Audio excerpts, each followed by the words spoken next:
How are you guys doing today? Just wanted to jump on here, make a video about my 2011 Mike Trout card and how I got a hold of it, when I bought it, and how it's changed how I look at buying modern day cards, especially ones that I collect.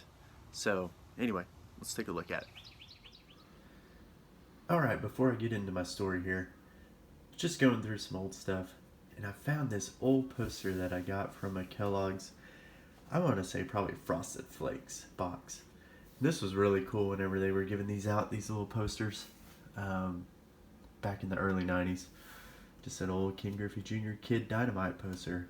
But it's made it through all these years and got a little scratch right here, so.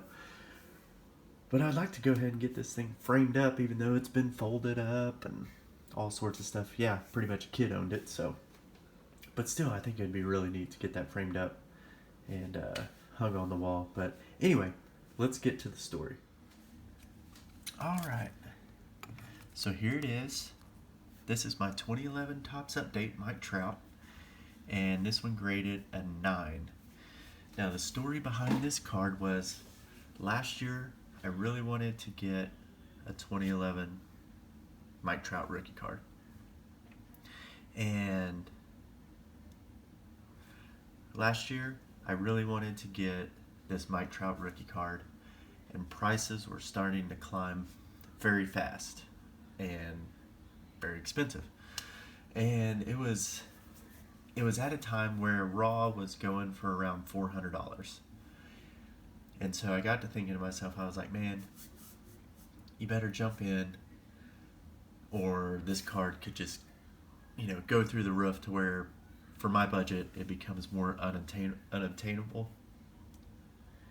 And so I came up with this idea. Previously, well, let me back up. Previously, I just kind of had the mindset of only buying PSA Gem Mint 10 rookie cards. Like, that's all I wanted to buy. I never thought about buying raw rookies or anything like that. But this was starting to get into the beginning of actually collecting / investing. And so I thought to myself, I was like, well, it's a modern card, mostly modern card, and the odds of it being in good shape, buying it in the raw form, should be pretty good. So I decided to pursue that avenue. So I started looking at some prices, and I was like, okay, raw is selling 400 to 450 bucks.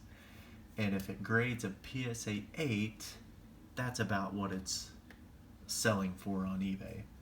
If it grades a 9 at the time, was hitting about 520, and then a 10 was like 800 bucks or something like that. And so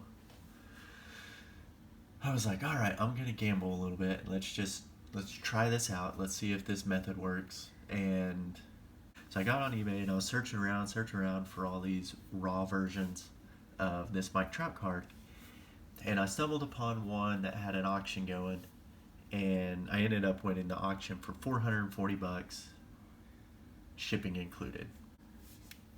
Centering left to right was a little bit off, but his pictures showed that the corners were in great shape. Surface looked as good as it can in a picture. And so, anyway, it got shipped to me, and it came in a flat rate box, all sorts of bubble wrapping all around it and everything. I mean, this guy really went to the nines packaging this card and mailing it to me, which I really appreciated. Because actually, just side note, I bought this one this spring, and this one came in a plain white envelope. Yeah, $160 card, plain white envelope, no shipping or no tracking or anything. That guy was pretty gutsy. I get the card, and I ended up submitting that card and a few other cards. I forget which ones I sent him. So I sent it to PSA mainly because I wanted to make sure that it was authentic. So just, I know you're not supposed to rely on professional grading companies to make all your decisions for you and stuff like that, but I feel like they know more than I do. So I submitted it in, and a couple months later, it comes back, or maybe I got the email, I can't remember. Anyway, I get notified, and it comes back a 9. And so I bought this card, $440, plus a PSA submission, shipping there and back with insurance. Comes back a 9. And I'm super excited. I think I was just as excited having this happen as I was, or any time opening, cards out of packages and stuff and hitting an insert or something like that. Mainly because this was a card that I wanted, and having it in better condition than what maybe I thought it was, or the condition that I thought it was very rewarding. But mainly, it's really got me thinking about buying modern cards, especially modern cards of players that I might have missed out on. And what I mean by that is, I didn't really start buying everything until last couple of years. So a lot of guys like Acuna, Juan Soto, and stuff like that, and Bellinger, I've got a lot of their raw rookie cards. So when the time comes, and it looks like they're going to have a prominent career, then yeah, I'll spend the extra money to submit those cards in, get them graded, and go from there. Well, 2011, I wasn't buying baseball cards, so I missed out on this opportunity of having this 2011 Mike Trout just sitting in my rookie sections and pulling it out and going, oh wow, cool, I got a 2011 update.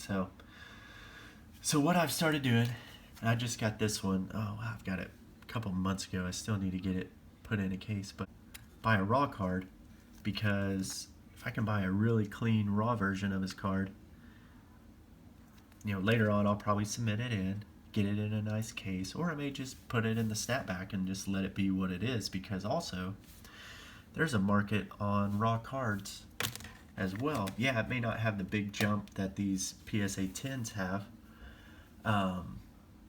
but over time, these cards, like let's say you had a couple of these just hanging around, you bought him whenever, it was back in 01, 02 or something like that, or even later on, and now you're sitting at, $100+ for the raw version of that card.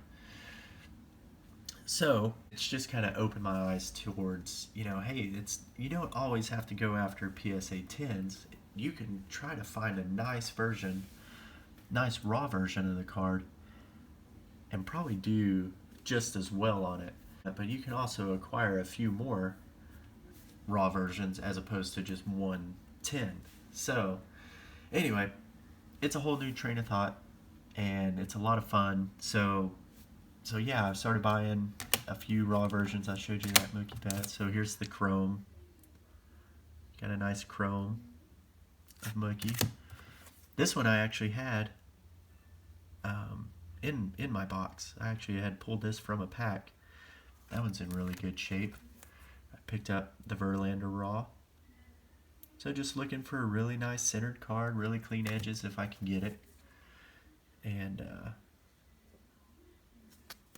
just going from there. I need to get these. These were all just shipped in. They're still in their shipping